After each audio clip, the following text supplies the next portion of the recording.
RJ, another solid day in your 450 career. I believe, what, like a 6.7? We don't know quite the overalls yet, but first one. Are you surprised they called it when they did, or were you thinking we were going to go the whole moto? Well, I'm glad they did, because we were all like, we couldn't see, so most of us had to take our goggles off.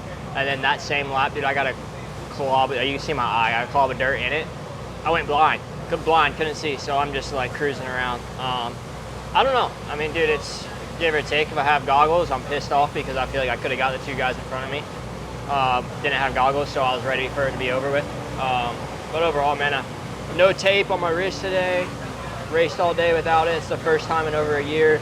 No ibuprofen all day. First time in over a year. So, dude, I'm just stoked on that. Like, it came to a point, man, where I'm like, this could be a career-ending thing for me. Like, it was getting that bad. So, just to see that progress throughout the week, I'm getting faster, I'm getting stronger. First moto, I didn't get a great start, but actually had a pretty good battle with those guys. I just need to be a little bit better. I mean, I feel like I can run in the top 5. I just got to find some more speed and strength. That weekend off, though, I feel like I can get there. What did they finally figure out on this surgery? What was the per se the magic fix this time around? So, man, like, I had it planned for so long, and we were just taking the plate out because my screws backed out at Supercross. Well, then it rebroke at Philly. That first turn crash, I rebroke it. So, called me Sunday night before I was going in for surgery on Monday, and he's like, hey, look, if we just take this plate out, there's a good chance just leaving that thing in there broken, it's going to still hurt pretty bad. So let's take half that bone out completely with the plate. That's our best chance of it being good for the rest of my career. So it was kind of a big call, because he's like, there's a very good chance. I've never seen someone heal in 2 weeks and go do something if you wanted to race Paula. So, well, I want to do the best thing long term.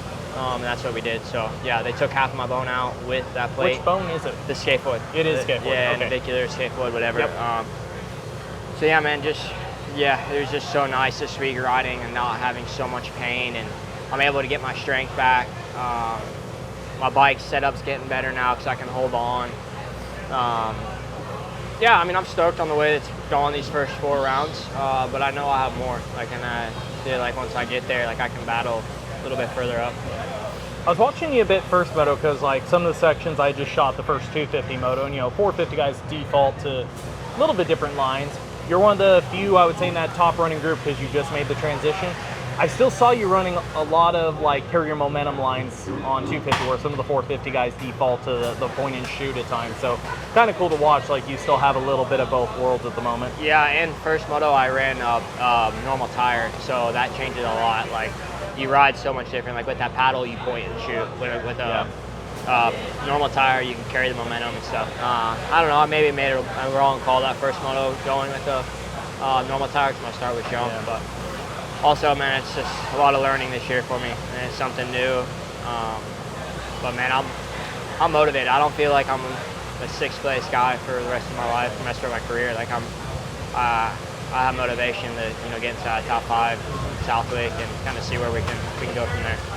So with the KTM Husky like Gas group, there's been a little bit of movement back and forth the last couple of years on fourths. I'm pretty sure you've been like hardcore spring fork guy from what I remember, and I believe it was either last week or week before I saw you jump to an air fork finally. Tell me about it. Yeah, I didn't have testing at all leading into the first round, so I rode literally just what they gave me, and that was spring fork with our factory shock. And then at Hangtown I went full what everybody else was on, which was air fork, A-kit, shock, everything. And yeah, it was just too soft for me. Like, I didn't really like it, but then we actually tested quite a bit after Hangtown, and man, I'm stoked on where my bike's at. Like, for the limited amount of time we have, testing with it. Like, I'm on the air fork. I don't know, man. I like my bike. I think that those Europe bikes over there, like, they look really good. I don't think we're far off of that. Same with AP. So yeah, I think we got a pretty good outdoor bike. Yeah, I have a friend on the GP side, and he sent me a list beginning of the year, and it's almost like every MXGP guy is on the factory levels on it right now. I've had this conversation with a couple of people, scoop versus no scoop. Like, there were even a few riders I talked to before the second 250 moto. I was like, man, would you consider going back? Because, like, it was getting so down to the base in places. But I know it's just become, everybody is like, I have to run it for the start, I have to run it for the start.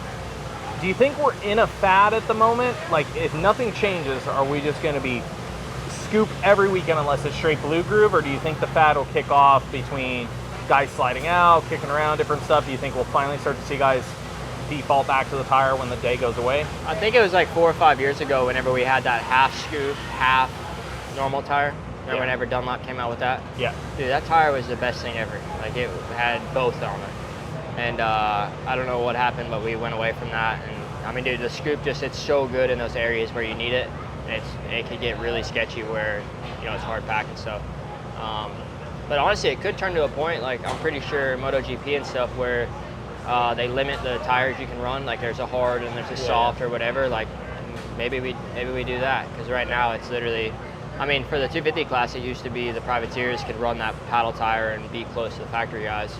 And then whenever, you know, you're a bigger guy, like I ran a paddle tire all the time on 250, and then I was stoked. I'm like, sick, I don't have to run a paddle tire anymore on this 450. And then I show up to Paula, roll down there for first practice, and I'm the only guy on a normal tire. So well, I was surprised. I know like Thunder Valley was different last weekend, but I went up second moto for 450 for Thunder Valley, and I counted 3 guys, I think, on an obby at Thunder Valley in second moto, which I would have never fathomed a year ago. Yeah.